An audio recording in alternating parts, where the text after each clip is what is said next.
Olá pessoal da internet, meu nome é Danilo Costa, esse é o canal Voo Livre, seja bem-vindo. E nesse vídeo eu vou rebater algumas críticas que o Voo Livre tem sofrido, bem como eu vou falar sobre criação, a criação que eu considero bacana, a criação que eu considero ruim, e por quê. E por que uma coisa tem ligação com a outra, vocês vão descobrir ao assistir. É provável que nesse vídeo eu meio que desagrade quem vai assistir um pouco, porque ao contrário daquele vídeo sobre liberdade, nesse vídeo eu quero falar com quem gosta de pássaros. No vídeo sobre liberdade eu falei sobre gente que não gostava de pássaros, não estava nem aí para pássaros, mas para passar aquela imagem de bacana, de pessoa legal, adoro ver uma pessoa com um passarinho na gaiola e dizer solta o passarinho, entendeu? Aquele vídeo era para quem não gostava de pássaros, embora tudo que eu fale ali seja de fato o que eu penso, esse vídeo é para você que gosta de pássaros. Críticas ao voo livre. A primeira crítica que eu mais recebo é de que o voo livre causaria um impacto ambiental. Essa é uma afirmação falaciosa. Por quê? Embora seja verdade, o impacto é muito irrelevante. Eu vou explicar para vocês o que é falácia. Peguem, por exemplo, todos os presidiários do Brasil, absolutamente todos eles. Se você parar para analisar, mais ou menos 3 dias antes deles cometerem seus respectivos crimes, todos eles, 100% deles, beberam água. É mentira o que eu estou falando? Não, é verdade. Mas isso é uma falácia. Dizer que o voo livre causa um impacto ambiental é semelhante. É uma afirmação verdadeira, porque tudo aquilo que envolve o meio ambiente vai causar algum impacto no próprio, mas é meio irrelevante esse impacto que o voo livre causa. A gente tem exemplos de impactos muito maiores ocorrendo, como por exemplo pardais, que não são aves nativas e que estão inseridas no Brasil, no meio ambiente brasileiro. A gente tem pombos, aves inseridas, o bico de lacre, que muita gente pensa que é brasileiro, não é uma ave brasileira. Sem contar as inúmeras espécies vegetais que a gente tem em todo canto. Todo mundo tem uma mangueira no quintal. A mangueira não é uma árvore brasileira, jaqueira, bananeira, coqueiro, nenhuma dessas árvores é brasileira. São todas inseridas. O capim-elefante, que foi trazido para alimentar o gado.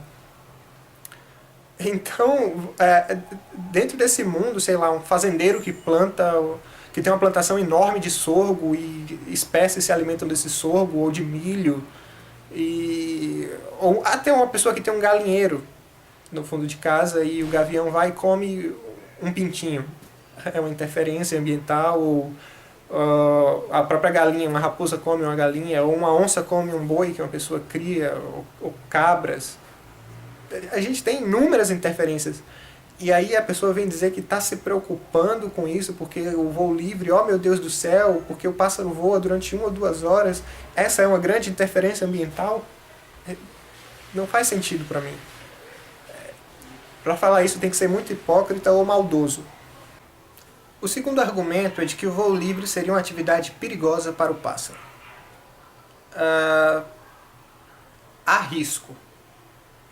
Mas o risco não é tão grande quanto essas pessoas dizem, e a chance do pássaro ser predado por um rapinante que caça aves em pleno voo é baixa. Numa situação dessas, a probabilidade da ave escapar é mais alta do que a de a ave ser predada. Eu vou dar um exemplo bem simples para vocês. O ser vivo mais rápido do planeta Terra chama-se falcão peregrino. Ele pode passar dos 300 km por hora em voo, em mergulho, quando está caçando. Ele pode passar dos 300 km. A presa mais comum do falcão peregrino são os pombos. O pombo comum, o pombo correio, o pombo que todo mundo conhece. Um pombo, na melhor das hipóteses, com vento favorável, ele chega aos 90 mais ou menos. Mas o pombo voa em média 70 por hora. Mesmo nesse exemplo, a chance de sucesso, a taxa de sucesso das caças do falcão peregrino giram por volta de 30%.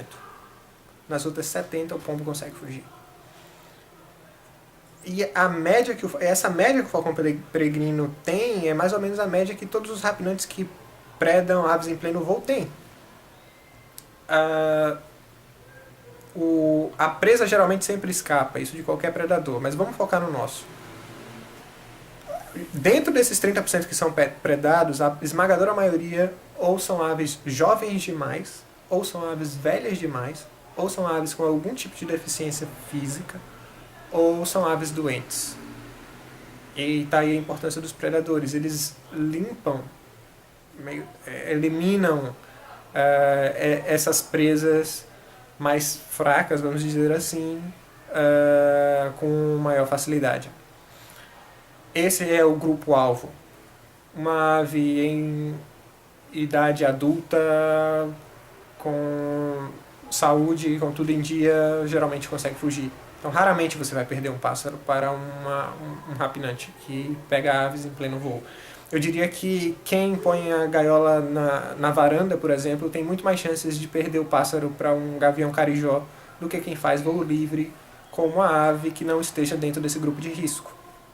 Se você pegar por mim, eu faço voo livre há 8 anos. Mesmo que você abata aí 1 ano e meio, porque há mais ou menos 1 ano e meio eu não solto nenhum pássaro, porque não tenho condições. Para se fazer voo livre é necessário, mais do que conhecimento, condições. Eu não tenho condições no momento. Eu nunca tive nenhum problema de perder pássaros para aves de rapina, mesmo tendo tido contato com algumas enquanto meus pássaros estavam soltos. E não sou só eu, você tem centenas de relatos no site do Chris Bureau, por exemplo. Se você quiser, o link do site está aqui na descrição, vai lá e veja, de gente que faz voo livre há anos e nunca perdeu pássaro para ave de rapina. Você tem o próprio Alfredo, que eu cito o tempo inteiro aqui na Espanha, e que inclusive parou de divulgar voo livre justamente por causa dessas más línguas que estão o tempo inteiro querendo meter a faca no voo livre. Eu estou começando a sentir essas críticas agora. Você tem o próprio Walter aqui com o Grudinho, que embora não faça o voo livre nos meus moldes, nos moldes que eu gosto, não são meus, perdão, nos moldes que eu gosto, também faz voo livre há muito tempo com o Grudinho, não sei há quantos anos, mas embora também tenha passado por situações de risco, não perdeu o pássaro. Então o risco há, mas é menor do que o risco de perder. O risco é pequeno de perder para uma ave de rapina, e isso eu te asseguro por experiência própria. Ademais, eu diria que não faz muito sentido isso para mim, e aí a gente vai começar a entrar no ponto da criação, porque a nossa sociedade hoje em dia meio que está assim, querendo segurança demais, garantias demais e risco de menos. Quanto menos risco, melhor. Talvez seja difícil dessas pessoas entenderem que determinadas atividades têm riscos e benefícios. Eu não vou parar de andar de carro só porque eu sei que eu posso sofrer um acidente de carro. Há o risco do acidente ocorrer, mas o benefício, que é a locomoção que o carro promove para mim, é muito maior. Então é similar. O voo livre, no meu ponto de vista, causa um benefício maior para a ave do que o risco dela ser pega por uma ave de rapina, por exemplo. Outra coisa, para de pensar que o voo livre vai resolver todos os problemas dos pássaros. A gente sabe que quando a gente resolve um problema, ainda entre aspas, esse resolve um problema, a gente cria outros novos. Ter dado às mulheres direito de estudar ou de votar não resolveu todos os problemas das mulheres, mas as tirou de uma condição pior. E o voo livre, a meu ver, é semelhante. Ele não vai resolver todos os problemas dos pássaros, mas vai colocá-los em uma situação melhor, mais confortável de vida. E aí a gente entra no próximo ponto. Atrelado ao medo de perder a ave para outra ave de rapina, quando você está do lado de fora, vem o pensamento dessas pessoas que, a partir do pressuposto de que as aves não têm uma capacidade mental tão desenvolvida, e ainda que tivessem, como nunca tiveram contato com o mundo exterior, não tem como sentir falta da vida exterior, conforme eu mesmo dissertei a respeito no vídeo sobre liberdade. Então, na cabeça dessas pessoas, dando o máximo de segurança possível que elas podem dar para um pássaro, bem como água, comida, medicamentos, isso basta. Um pássaro é bem tratado e feliz assim. Não discordo que seja bem tratado, não discordo que seja feliz assim, mas eu discordo em um ponto-chave. Para mim não se trata apenas de dar uma boa vida a um animal. Porque dar uma boa vida, nesse caso a um pássaro, é muito fácil. Você não precisa abrir mão de nada na sua vida, absolutamente nada. Viagens, trabalho, dá o básico. E o básico é bom para eles. Mas para mim não se trata apenas de dar uma boa vida a um animal. Porque eu ser capaz de, por exemplo, de tal raciocínio crítico perante a situação deles, penso que trata-se de propiciar que o animal tenha todas as possibilidades que a sua existência lhe permite, sem castrar ou podar parte alguma. Isso é criar um pássaro ao melhor modo possível, ao meu ver. Sem castrar e nem podar parte alguma, com exceção do medo ao ser humano, porque eu penso que a relação ser humano-pássaro é benéfica às duas partes. Então, acho que um pássaro em cativeiro tem uma boa vida, tão boa quanto um que faz voo livre em semi-liberdade, baseado em filopatria como eu faço? Não tenho dúvida. Ele é tão feliz quanto, tão saudável quanto, inclusive mentalmente. O ponto é só esse que eu disse. Está nas suas mãos. Você tem essa capacidade. Por que não? Agora, como não criar de jeito nenhum? Se um pássaro mesmo em cativeiro pode ter uma vida tão boa quanto um em semi-liberdade, o que é que eu, Danilo, rejeito a todo custo, de qualquer forma, sempre? Só duas coisas para mim são proibidas na criação de um psitacídeo. E eu jamais vou dizer assim, que você cria mal o seu pássaro se você não deixa que ele pratique voo livre, jamais. As duas coisas que, a meu ver, são proibidas, rejeitáveis, são criar o pássaro sozinho, um psitacídeo sozinho, e corte de asa, porque para mim as duas coisas são rejeitáveis. Corte de asa menos do que criar só. Criar só é o fundo do poço. Jamais cria um psitacídeo sozinho. Baseado na etologia deles. Os cães foram domesticados há uns 40 mil anos, 30 e poucos mil anos. Gatos também há milhares de anos. Psitacídeos, os que foram domesticados há mais tempo, têm só 100 e poucos anos de contato com o ser humano. Quando eu falo domesticação, eu falo criação, reprodução em cativeiro, porque senão você vai chegar com um exemplo, mas quando os portugueses chegaram no Brasil, os índios já tinham araras de estimação, não sei o que, não. Criação, reprodução em cativeiro, no máximo 100 anos as primeiras espécies, algumas pouquíssimo tempo, 20, 30 anos. Então, é muito gritante, é muito forte ainda, é muito latente nas espécies o seu comportamento natural, mesmo dentro de nossas casas. E por que é importante você entender isso? O que é que basicamente faz um psitacídeo em vida livre? Em geral, todos. Alguns têm determinadas diferenciações, porque todas as espécies não agem exatamente iguais. Mas, em média, em geral, todos fazem isso. Um psitacídeo nasce, ele vai... Quando ele sair do ninho, ele vai seguir os pais, para onde os pais forem, e é com os pais que ele vai aprender o que se come, aonde se come, aonde se bebe, o que é perigoso, o que é que não é perigoso, vai desenvolver mais a linguagem. A gente tem visto que a linguagem dos psitacídeos, cada vez mais a gente tem visto que é algo muito mais complexo do que o que a gente imaginava, coisa que quem cria nota, mas estudos estão começando a constatar isso agora. E depois desse período reprodutivo vai vir um tempo geralmente de maior escassez, que é quando esses pequenos grupinhos, essas pequenas famílias vão se encontrar e vão formar bandos maiores. Dentro desses bandos maiores, os filhotes, que geralmente são solteiros, vão formar seus próprios pares. Em seguida vai vir outro tempo de abundância de alimento. E novamente esse grande bando que geralmente se forma, e o grande bando geralmente se forma porque o alimento está sempre concentrado em determinadas áreas, por isso que eles acabam se encontrando. Mas quando a abundância volta e os pares se separam novamente e reproduzem novamente, esse ciclo se inicia, e é mais ou menos assim com todas as espécies de psitacídeo. Por que isso interfere no periquito que você tem em casa? Dito isso, conhecendo a etologia do animal, a básica do basicão, que é essa, você conseguiu constatar que os pistacídeos são aves que vivem para ter contato com outros, formarem famílias e reproduzirem. Basicamente isso.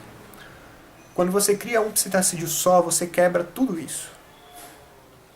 Então, que diga quem tem um papagaio só. Esse papagaio é um amor no primeiro ano, no segundo ano, com sorte nos primeiros 4 anos, mas depois vira um demônio que se apega a uma pessoa só da casa, porque essa pessoa é o par que ele formaria na natureza, e que bica todas as outras pessoas. E às vezes até o próprio par. E fica estressado porque o par não fica com ele o tempo inteiro e começa a arrancar as próprias penas, ou começa a gritar demais, começa a desenvolver enormes problemas psicológicos, e aí a maioria das pessoas que compram psitacídeos de médio e grande porte acaba se livrando deles nos primeiros 5 anos, isso é fato. Isso tem criado inclusive grandes problemas nos países mais ricos, que é o abandono de psitacídeos, não vou entrar nesse tema. Mas mesmo se tratando de aves menores, calopsitas, periquitos australianos, ser suave começa a ter medo da própria espécie, isso é muito anormal, isso é um desvio psicológico grave. Ser suave começa a acasalar com objetos, isso é um desvio psicológico, um desvio grave. Se sua calopsita é muito quieta, a calopsita não é uma ave quieta. Quem te diz que a calopsita é uma ave quieta está mentindo, a calopsita é uma ave tão agitada ou tão calma quanto qualquer outra. Mas isso é consequência da solidão, isso é consequência de não seguir a ordem etológica, que é o que está biologicamente estabelecida no pássaro. E por isso que eu digo que cortar a asa nem tanto, eu também acho errado, mas nem tanto quanto criar um pistacídeo só. Se você vai criar um pistacídeo, ainda que não seja fazendo voo livre, que não seja só. Sobre o corte de asas, o que é que eu tenho a dizer? Eu não tenho nenhuma pesquisa para me embasar nesse sentido, e eu gosto de falar para vocês tudo aquilo que é pesquisado, tudo aquilo que já é debatido, que é bem sabido. Mas eu percebo, pessoalmente, e estudos estão começando a ser feitos agora, de que o que eu percebo, pessoalmente, é que aves que voam interagem melhor com o dono, têm um desenvolvimento social melhor e, inclusive, eu diria, mental. Aves que voam são mais espertas do que as que não voam. Isso é constatação própria. É por isso que tem gente que quando vai no canal do Eric, o Calopsite, acha incrível aquilo que o pombinho faz, mas aquilo é a média. É o que uma ave de asas inteiras, ainda que seja para voar dentro de casa, faz. Os estudos que começaram a ser feitos agora, os resultados são meio óbvios. Quando um pássaro voa, ele ativa regiões do cérebro que só são ativadas em voo. Se você nunca dá a oportunidade desse pássaro voar, ele nunca vai ativar determinadas regiões do cérebro. O cérebro dele nunca vai fazer determinadas sinapses. E se você tem áreas do cérebro inativas durante muito tempo, a tendência é a morte desses neurônios, e por isso que pessoalmente eu percebo que aves que voam são mais espertas. Então eu faço um desafio para vocês, me veio isso na cabeça. Você que está discordando de mim, e principalmente nesse quesito corte de asa. Que fique claro, não estou fazendo apologia para que você faça voo livre. Inclusive, quem me conhece, eu digo sempre, eu encorajo a pessoa a não fazer voo livre. Porque fazer voo livre não é que seja difícil, mas requer uma parcela considerável do tempo da pessoa, e muita gente não está disposta a abrir mão desse tempo. E pouquíssima gente tem condição também. Gente com vontade, tempo, dinheiro e um bom local praticamente não tem. Então não faça voo livre. Você tem como dar boas condições de vida a um pássaro sem fazer voo livre. Se fizer voo livre, top. Você é um criador, para mim, de outro nível, um nível diferenciado. Mas você tem como dar uma boa vida ao pássaro, o criando com asas inteiras, sem solidão, sempre com outro da sua espécie, e voando, nem que seja dentro de casa, e aí você de janela fechada, com grade. É essa forma de criação que eu encorajo a maioria das pessoas, não voo livre. É o que chamo de voo livre indoor, eu tenho meio que discordância com esse termo. Mas eu faço um desafio para você que está discordando de mim nesse sentido. Você que tem um pássaro sozinho, um pássaro sozinho de asas cortadas e que acha ele um amor e que acha que ele interage, etc e tal, e que gosta de fato do pássaro, não discordo de você, também não te crucifico, sempre eu critico o conceito, nunca a pessoa. Eu desafio você, se você tiver condições, a adquirir mais 2, pelo menos. Nem que seja da mesma espécie. Você tem uma calopsita sozinha de asas cortadas, criou ele a vida inteira assim, compre mais 2 filhotes na papa, porque vai ser necessário o imprint. E o que é que você vai fazer? Você vai criar esses pássaros em dual imprinting, você vai imprimi-lo à sua própria espécie, ao ser humano, vai criá-lo com a sua própria espécie com o passar do tempo e vai soltá-lo todos os dias dentro da sua casa, ou então dia sim, dia não. De tempos em tempos você vai soltá-lo. Eu desafio vocês a fazerem isso e vocês vão perceber, e depois vão me dizer quem é que interage melhor com você e quais são as interações mais interessantes. Interações interessantes. Qual o pássaro que você percebe, isso é uma questão subjetiva, mas eu estou falando de você, não estou nem falando de mim, que você percebe que está mais feliz? O pássaro que você criou sozinho, de asas cortadas, ou esses novos pássaros que você vai adquirir e vai criar nesse molde? Esse é o desafio. Faça e você vai ver, é batata. Um pássaro criado nesses moldes é muito mais esperto, é muito mais desenvolvido, é muito mais alegre, e você vai notar isso. A não ser que você não consiga engolir o seu orgulho.